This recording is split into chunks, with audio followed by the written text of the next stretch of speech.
People who are self-reliant are the most difficult people to deal with simply because we cannot make them dependent on us. They become more of a challenge when they depend solely on themselves and when they have those inner faculties.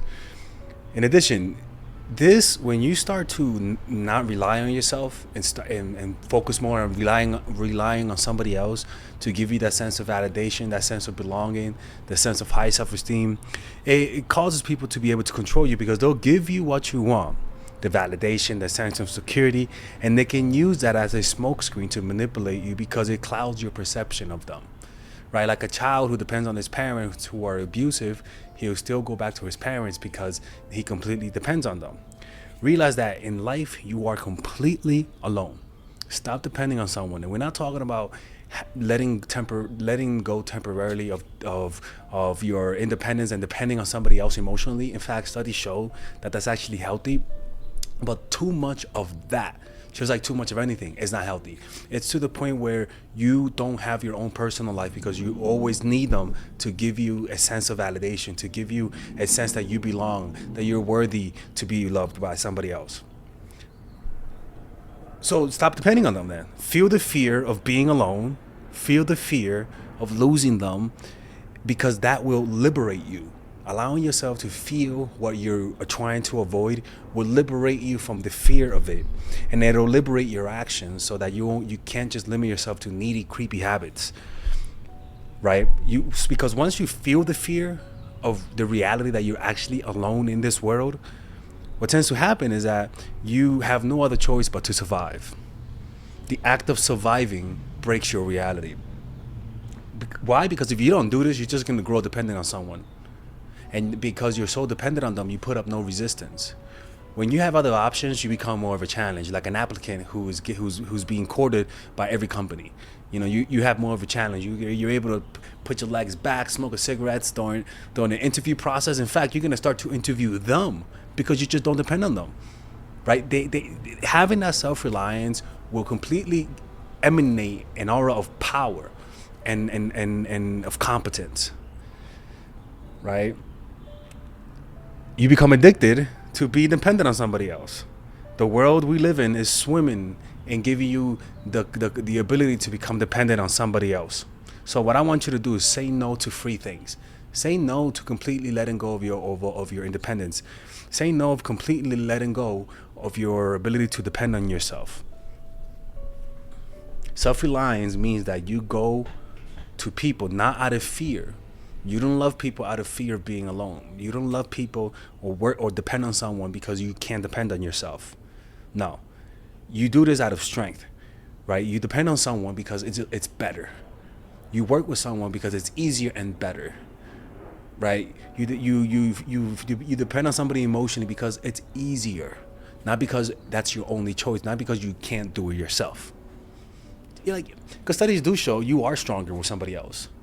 But when you can't be strong alone, that's the problem. And when you're not strong alone, then you stop being a challenge to people. It's just how people work, man. Being dependent on anything makes you passive in life, And I want you to understand. I'm not talking about being not loving people. I'm talking about being able to be dependent on yourself when you're not with them, right? The next one is you feel like you deserve a certain level of respect, right? You know what are the things you're willing to accept and not accept, and you don't change them based on how you feel about the person. And this understanding of your limitations, understanding of what you would never accept from somebody else, this understanding and this willingness to be on the offensive if somebody crosses your boundaries, this willingness will literally make you more of a challenge. You don't even need to tell people you have boundaries. They're going to be able to see it in your nonverbal cues, right? Don't let people do certain things without consequences, because if you do, people know. They know when they're fucking with you. They know when they're playing you. They know when they're taking you for granted. And what you have to do is let them know that you can't accept this.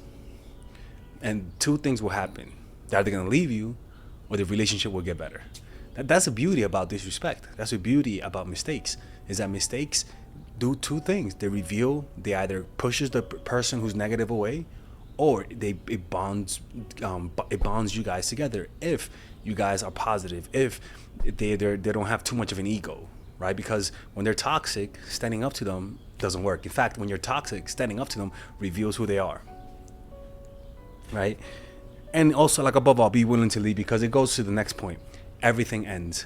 Having the understanding and the mentality and knowing that everything ends gives you a wider perspective of reality whenever you're in love. Whenever you like someone, there is something that happens where it's object permanence. You believe that the person is always going to be there, because the thought of them leaving, the thought of not being with them, is similar to the thought of death. People don't want to think of it because it's disturbing. But what you want to do is, you don't want to be under the illusion of object permanence, right? Because the fall is too high. When you think they're always going to be there and they end up breaking it up, it creates such a fall, because you were so high up in reality, so high on illusion, that the fall is intense. It's much better to break the fall by having and reminding yourself that this will one day end, and allowing yourself to visualize ending it with this person. Not because you're going to end it with this person, but something magical. You'll notice that when you start to think about the end of the relationship, you tend to notice more reality. And that reality is that your life will not be ruined. That reality is that there's more to life than just this. And it's not an excuse to leave. It's just giving yourself like a vaccine, like an inoculation of reality. And what's funny is that there's something comforting that you feel when you start to think of it and allow yourself to get comfortable, not to do it, but just to give yourself a splash of water, to wake up from the illusion of love and just see reality, or see little glimpses of it. And nothing takes away power from people than you being in touch with reality. When you think this is not going to end, it gives them a lot of power, because your emotional reactions are from a place of the path of least expectations. In other words, whatever hurts you the most is usually the things you didn't see coming. When you don't see the end of the relationship, which is pretty much a divorce, being divorced from reality, when it does happen, it hits you so hard that you end up pushing them away even more.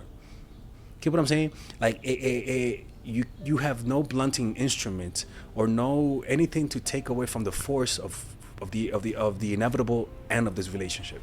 And so this denial of reality permeates every fiber of your being. How you react, how fast you respond, because secretly you are denying this reality. And anytime anything takes a step in that direction, which is very normal, because relationships are never perfect. So you're gonna have those moments that if you're really insecure, your mind can use that moment to exaggerate the reality. Like, for example, if you're someone who's afraid of getting diseases, if something hurts here, your brain will say, "Oh my God, it's cancer," right? It's kind of like that, right? Where you're so insecure because you don't even entertain the thought that this is gonna end, that any little problem that happens comes with an overreaction on your part, and you giving them more power. And I mean power, I mean undeserved attention, undeserved loyalty, like a sense of using them, completely depending on them for validation and for feeling happy. So don't be under that spell. Have an end in mind. Feel the sadness of that reality. It'll make it easier to confront when it happens. And like I said, once you allow yourself to think of that, you'll notice that your behavior with this person changes. And it's not that you are not going to be sad when it breaks up, but that if it does end, you're going to be okay. You'll get over it in a few weeks, or maybe a month or 2 months, right? It's going to hurt, but you're going to get over it, and you're going to grow from it. And that pisses people off, because I do not like hearing that you're only going to need 4 or 5 therapy sessions to get over me. And it makes people want to make you dependent on them for the sake of their ego. You know what I'm saying? It's like I said yesterday, like, it's like if I die and I come back and Granny is doing the worm, I'm gonna be pissed off. I'm hunting all you motherfuckers at night, all of you guys, 3 a.m. sharp, right? See it in your eyes. Have an end in mind. This is just realistic. Love blinds you from this reality. Force yourself to see the end, and you will have more control over your rationality. Because nothing makes a person more afraid than sensing that you are rational about this relationship.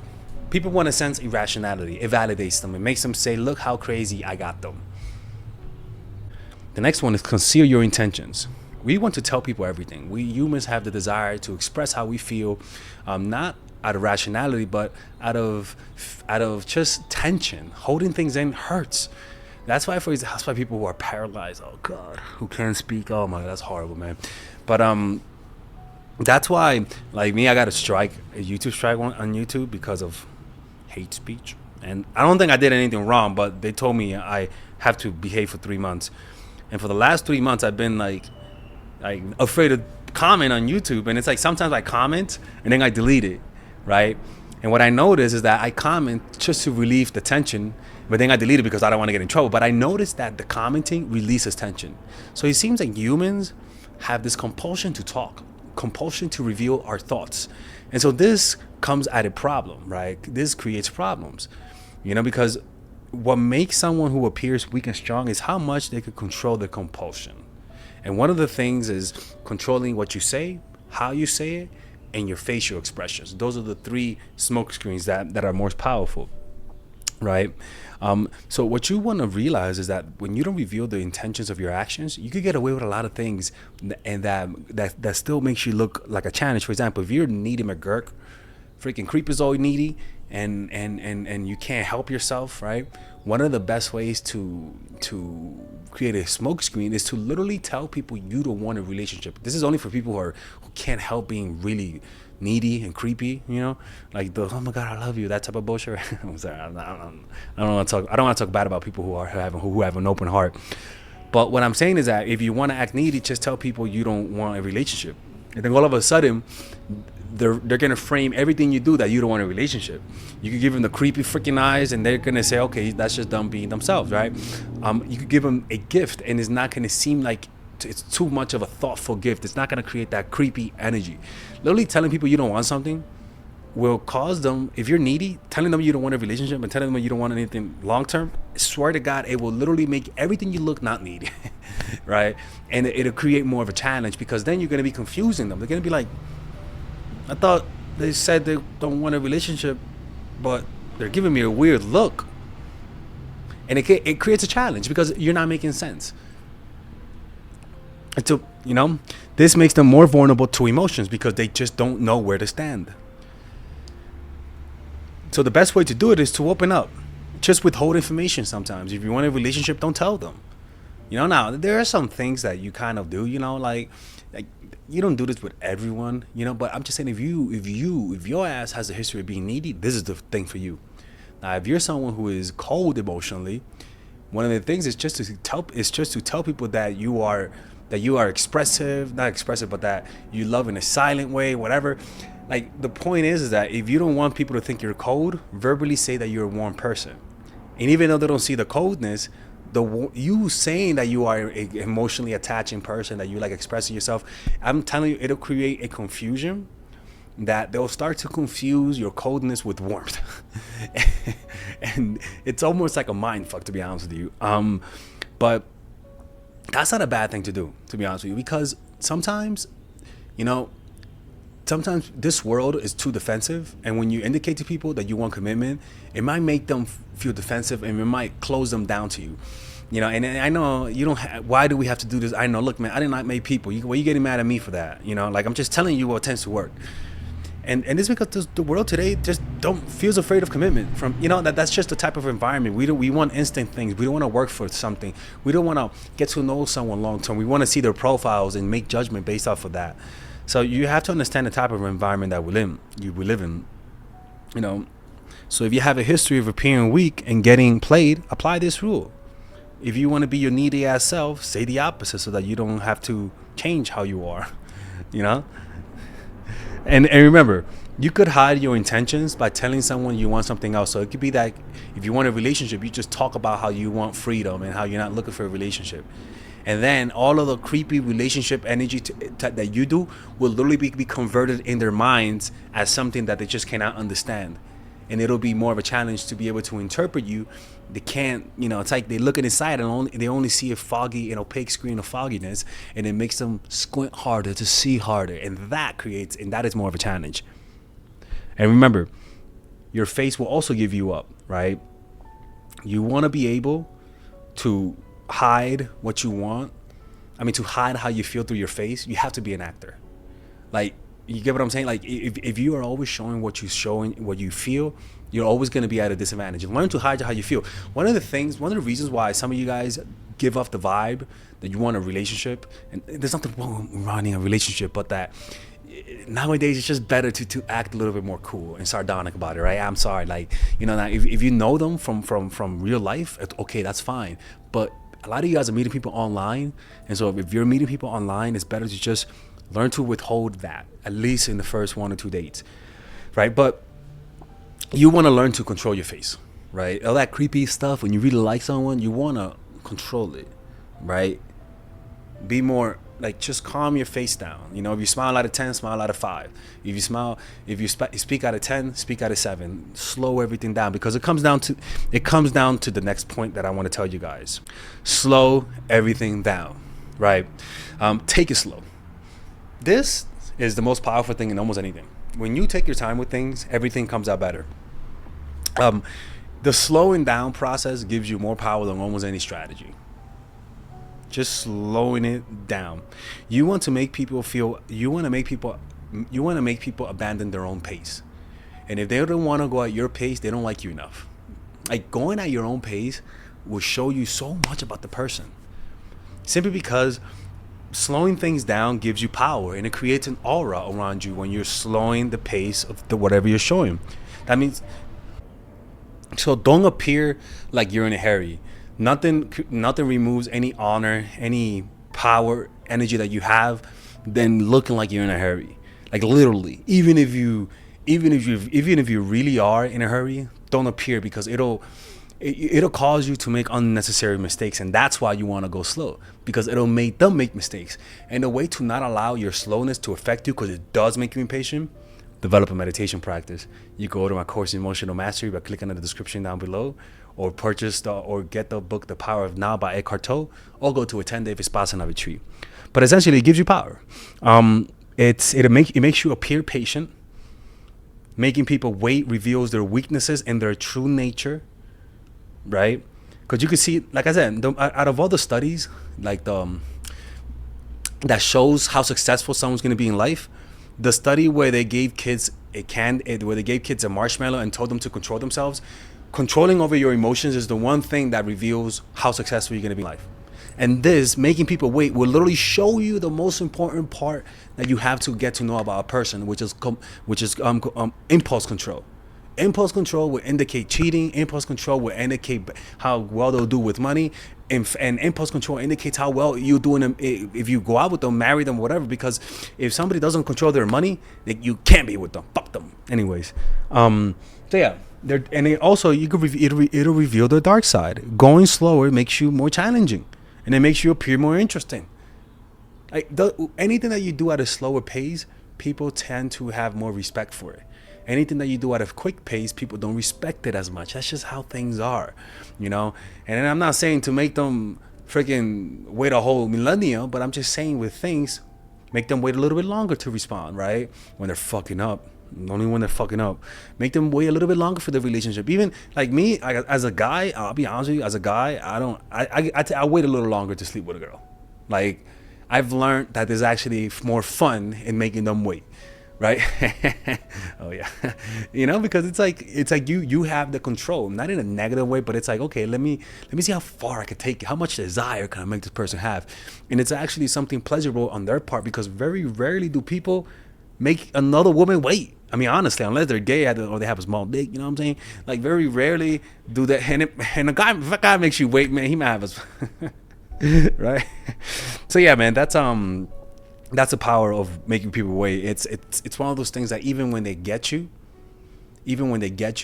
you'll feel better. Like, even if you fight them, if you have an argument, sometimes waiting a while to cool down, even if you're already cooled down, creates a sense of anticipation. It creates a sense of what's going to happen, and people find that exciting and emotionally engaging.